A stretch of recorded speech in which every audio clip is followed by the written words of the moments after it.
Alright, I'm Adam, that's Pete, that's Vince, and this is the Toon in 10 right outside St James's Park. Okay, so the idea goes, we get 2 5-minute halves. Once the timer stops, we stop talking, that's it. Okay? Now the first half is going to be match reaction from Newcastle 2, Southampton 2. Go.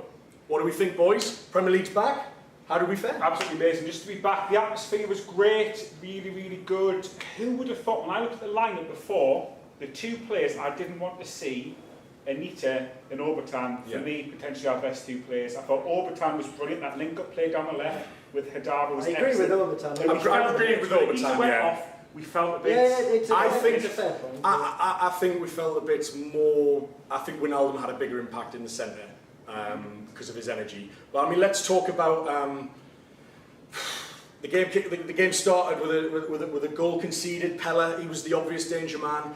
That's cruel. Krul was to blame for me. I would have said he's to blame. I don't know how Long's goal went in. I think Krul was weak. I would argue the goal for that. I don't rate Krul. And Long, it was a relatively weak header. There was a lot that went on before that goal. In fairness, it shouldn't have got to that point. It was but when it got to that point, Krul was. No, I've got to disagree there. I think we are incredibly vulnerable in the air. We were last year, we continue to be this year, and once they realised that they could knock a ball to the back stick for a header in, that's how both goals were scored, and they consistently attempted to try the same play because we were terrible. You had, I remember there's a third chance where Mbemba came to the rescue. Very good game. Yeah, Mbemba I thought had a very good game, and he had kind of no right to be as a new, just turned 21, but he was outstanding. His anticipation reminded me of a younger Colaccini and that's why I think we'll work well together. And Mbemba had a fantastic game. He was a massive positive. Wijnaldum was fantastic for his goal. Hit the ground running. The energy that and actually there was a couple of occasions actually where I was like, it's been a while since I've been and I've just saw people busting a gut to either get into the box or join the His attack. energy is super fantastic. But on the subject of energy, I would say from 70 minutes onwards, I wanted that game to end. Yes, I was awful. I always felt in the first half they weren't at, like in fifth gear, and I was always worried about after the hour they were going to hit us with everything they got, and they did. And to be honest, they created the chances good enough to seal that game 4-2. Mane had a couple of chances, yeah. What do you think? Matt today. I think we looked strong on the right. We were strong on the right. It's funny because like when I looked at the team sheet, Obertan, I was like, oh, you've got to be kidding. Yeah. To be honest, Cisse, I was a little bit like, And to be fair, Hydora, I know we don't really have a grew into it, I felt. We don't have a replacement, but I still was like, it's still one of those names, it's not going to inspire you. But in fairness, Hydora, assist, Cisse got a goal. The Obertan goal, I like goal. The determination to run for that, and I give him a lot of stick. I still feel he's limited, but you can't take away that ball, and that header from Wijnaldum was superb. He could have scored with a worse header, but he didn't. He looted it at the top corner. It was amazing. 2-2 a fair result? What do you think of 2-2? I called a score draw, and I think Southampton are a very good side. I'll take a non-defeat at the start of the season. 100%. However, at the point of 2-1, there was a chance. I can't remember now. There was maybe a small chance, but we could have maybe went 3-1. And I was crying from 60 minutes. Should we have had a penalty in the first half? From my angle, I couldn't comment, but I was crying for Mitrovic to come on about 60 minutes. I felt as though... His entrance. What do you think of his first? He reduced... 2 seconds, reducer. The guy who I sat next to said, I wonder how long before you get sent off. And the referee's just like... He's gone. He's gone. He's actually gone. Yeah, I thought he's gone. If that had played, if he'd have been on the pitch 30 minutes, 40 minutes by that point, I think he would have got Did he get the guy? Because where we were, it looked like... all in, I think McClaren's... I liked the passing play, the possession play. We kept ball a lot better than we did last season. How bitty we were fighting. We were fighting for every ball all the way up the pitch. I think we just have to be patient a lot. I think it's new players, new philosophy, new manager, new coaching staff. We're going to have to give them a bit of leeway. As frustrating as that is... I agree. We have to... 2-2 against Southampton, I'll take all day. I think at the end of the day, 2-2 is a result I'm happy with. Yeah. The performance up to about 70 minutes I'm happy with. We also, I've got to in fairness to Southampton, they've kind of started the season earlier with Europa League, so those players are more. Good shout. Yeah, Do you know what I shout, mean? yeah. They've got into the season more, and actually we had the beating of their defence so much in the first half. We're just Ronaldo had a really good chance, didn't he, when it was laid back? Yeah, Cisse hit twice the keeper. First half, Cisse hit the keeper twice. And that's what he'll do. He's instinctive, but there's a couple of chances where he took a bad touch and he, I don't know, just hit it first time or just, I don't know. I don't think Cisse is going to be able to get through the whole season without spells out, which is why I think it's good that we interchange. First start 11. But he scores goals. Stop.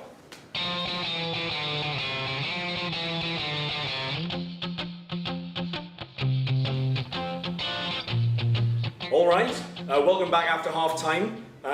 Second half now, and we'll crack straight on. And I think we'll talk about a topic that the three of us were talking about pre-match, and that is Steve McClaren's first team selection for the Southampton game. First of the season. Timer set, go. What do we think? Yeah, straight away for me, I was very, very disappointed. At the end of it, if I'm talking from this, without the context of actual performance, In what respect? well, I thought with Overton, controversial particularly Overton, but one of the things I was so excited to see was Mitrovic. Now I don't know behind the scenes, he might have been injured, he might have been carrying a knock, but I was so excited to see Mitrovic leading the line. And as soon as he wasn't on the team sheet, I was like, that's massively disappointing. And then combine that with Overton, and then combine that with playing two defensive midfielders in Colback and Anita. Not a lot of height in there. No, and I just thought, right, okay, first home game of the season is, and I'm not a fan. I'm not a fan of Anita. I don't mind Colback. He does a job, mops up. That's fine. But I was very disappointed. What about you? Well, I'll say, what do we know as fans? Because the three players that I didn't want starting, Anita, Cisse and Overton, Made the difference. Anita held the team together. When he went off, it totally dropped down. Very, very good break-up play. Cisse got the goal, and Overton got the assist. Yeah, And you can't link up deny there. that. So what do I know? Yeah. What do I know as a fan? A lot of, it was obvious that the bench that we had today was probably one of the strongest benches we've had in a long time. Equally, strong benches don't win matches to an extent, but Why be excited about a bench when you're not excited exactly? about And I think I would have liked. We basically had Mitrovic, De Jong, Aarons, and Perez on that bench, and I would have just liked to have seen at least one of those four start. Yeah. I mean, as I said before, Obertan's limited. But he came up with an assist, so he'll definitely keep his place. Not just an assist. Let's not say he was good all match. I think he's a confidence player. He's still limited, but he's a confidence player. And once the fans got behind him, he really tried. He tried very hard. That link up with it was the link. The link up with Hanora was I technically better. I cannot deny, right? I cannot deny that Overton played well. What I'm talking about is what I felt about the team selection before kick-off. And Would you like to see Perez in there? Or do you think it's not his time yet? I think I would actually, for once, probably kind of agree with you in the sense that all I wanted was one of those people from you know, I just a bit more cutting edge, you think? Yeah, I don't know what not necessarily politics, but I don't know what's going on behind the scenes in terms of injuries and stuff like that. So I can't comment on that at this stage, but it just was like, really? I understand the Mitrovic thing to an extent that he's still young, he's raw, he hasn't been with the squad very long. Cisse, you know, I guess he's a safe pair of hands when he's fit, but he showed. Cisse historically for us has always been a fairly decent. Like, he holds the ball up fairly well, and I saw that again today. There's a couple of things that I thought he could have. His movement was a bit better. I still felt I wanted more from him, but he was canny, I think. But I think Sissoko, and the decision to play Sissoko on the right wing, I've always been critical of playing Sissoko out on the right wing, but stats suggest that he actually is more effective there. And today, he had one of his best games for us that we've seen. So, I mean, I'm happy to see him there selected on the right wing more, but I just think we're lacking, with Colback and Anita, we're lacking that height, and I think,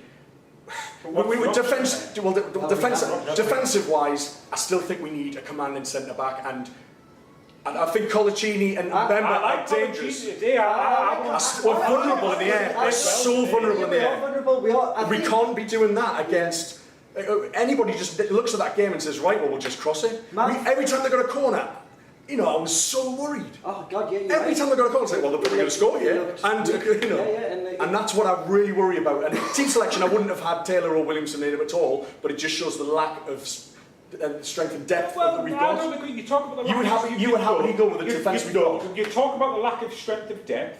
Gouffran wasn't even the 18, and Progress wasn't in the 18. So yeah, you talk about the lack of depth, but you have to acknowledge with that we are progressing. We are getting better. Progressive, but we are getting better. We are getting better, but defence was our worst attribute last season, and we haven't addressed it properly yet. And we'll give them till the transfer window shuts. But if we don't make any more defensive recruits, we're in trouble this season. season. He's not going to drop our captain, is he? He's not going to drop our captain. Well, this is what I was worried about him becoming. But I still think, well, okay, like say it's Colaccini and Bemba who start, right?